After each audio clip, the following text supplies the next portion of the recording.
ಮೊಘಲರ ದಾಳಿಯಾಗಿತ್ತು. ಆ ಸಂದರ್ಭದಲ್ಲಿ ಅತ್ಯಂತ ಕೆಟ್ಟ ಆಡಳಿತ ಕೊಟ್ಟವನು ಔರಂಗಜೇಬ. ಪ್ರಾಯಶಃ ಇವತ್ತಿನ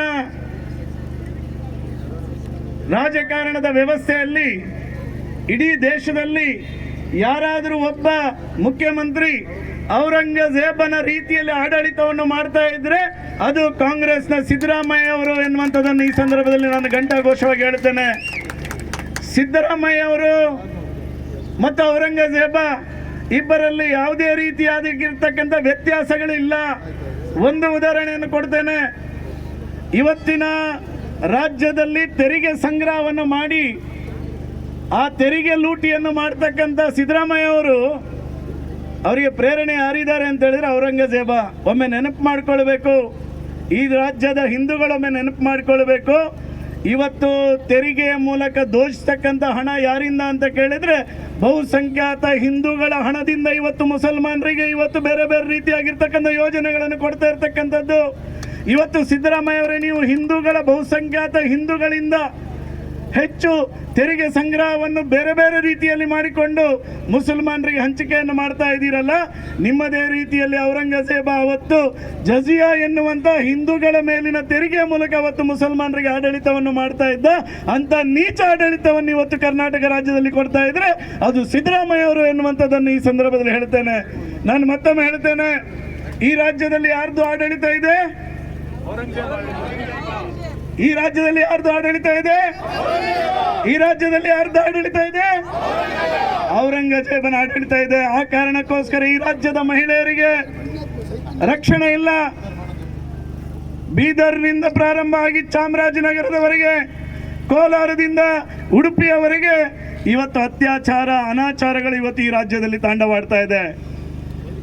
ಈ ಸಿದ್ದರಾಮಯ್ಯ ಅವರ ಸರ್ಕಾರ ಆಡಳಿತಕ್ಕೆ ಬಂದ ನಂತರ ಮುಸಲ್ಮಾನ ವ್ಯಕ್ತಿಗಳು ಯಾರ್ಯಾರು ಸಮಾಜಘಾತುಕ ಕೃತ್ಯದಿಂದಾಗಿ ಜೈಲಿನಲ್ಲಿದ್ದಾರೋ, ಒಂದಷ್ಟು ಕೇಸುಗಳನ್ನು ಹಾಕಿಕೊಂಡಿದ್ದಾರೋ, ಆ ಕೇಸುಗಳಲ್ಲಿ ಸುಮಾರು 1600 ಮುಸಲ್ಮಾನರ ಮೇಲೆ ಆಗಿರ್ತಕ್ಕಂಥ ಕೇಸನ್ನು ವಿಡ್ರಾ ಮಾಡುವ ಮೂಲಕ ನಾವು ಮುಸಲ್ಮಾನರ ಪರ ಎನ್ನುವಂಥದ್ದನ್ನು ತೋರಿಸಿಕೊಂಡಿರ್ತಕ್ಕಂಥ ನೀಚ ಸರ್ಕಾರ ಕಾಂಗ್ರೆಸ್ ಸರ್ಕಾರ.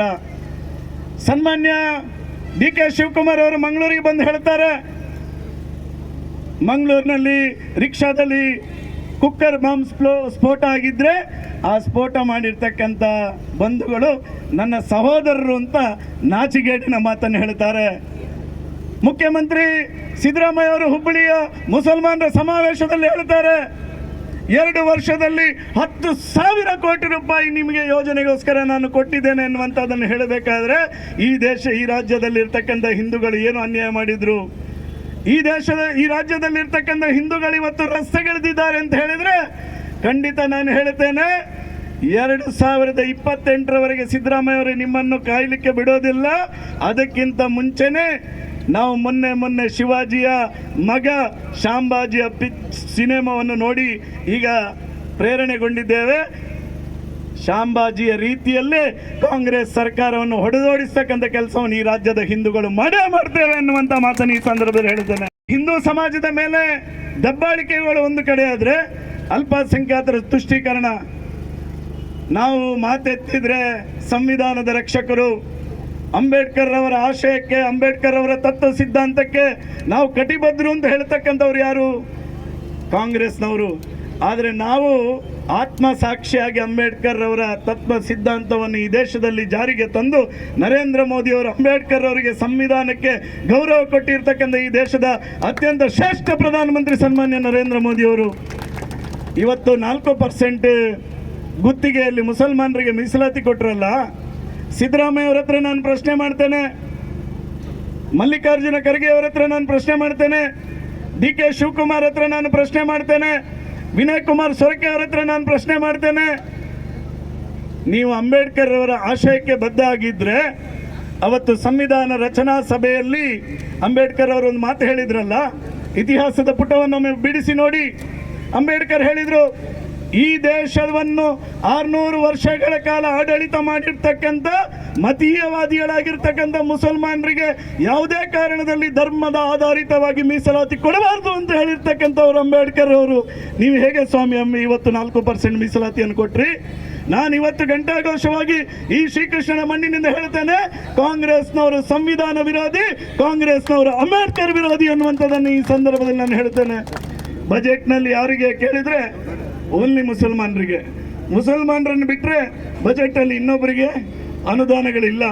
ಆದರೆ ನನಗೆ ವಿಶ್ವಾಸ ಇದೆ, ಬಹುಸಂಖ್ಯಾತ ಹಿಂದೂಗಳು ನೀವು ಮೊನ್ನೆ ಮಂಡಿಸಿರ್ತಕ್ಕಂಥ ಬಜೆಟನ್ನು ನೋಡಿದ್ದಾರೆ. ನಿಮ್ಮ ಮುಸಲ್ಮಾನರ ಅತಿಪ್ರೀತಿಯನ್ನು ಸಹ ಈ ರಾಜ್ಯದ ಹಿಂದೂಗಳು ಗಮನಿಸಿದ್ದಾರೆ. ಖಂಡಿತವಾಗಿಯೂ ನಾವು ಒಂದು ದಿನ ದೇವರ ಎದುರಿಗೆ ಹೋಗಿ ಇಂತಹ ಮುಖ್ಯಮಂತ್ರಿ ರಾಜ್ಯದಲ್ಲಿ ಇರಬಾರ್ದು ಅಂತ ಹೇಳಿ ಬಹುಸಂಖ್ಯಾತ ಹಿಂದೂಗಳು ದೇವರಲ್ಲಿ ಪ್ರಾರ್ಥನೆ ಮಾಡಿದ್ರು ನೀವು ಆ ಕುರ್ಚಿಯಲ್ಲಿ ಉಳಿಲಿಕ್ಕೆ ಸಾಧ್ಯನೇ ಇಲ್ಲ ಸಿದ್ದರಾಮಯ್ಯ ಅವರೇ ಅನ್ನುವಂಥದ್ದನ್ನು ನಾನು ಈ ಸಂದರ್ಭದಲ್ಲಿ ಹೇಳ್ತೇನೆ.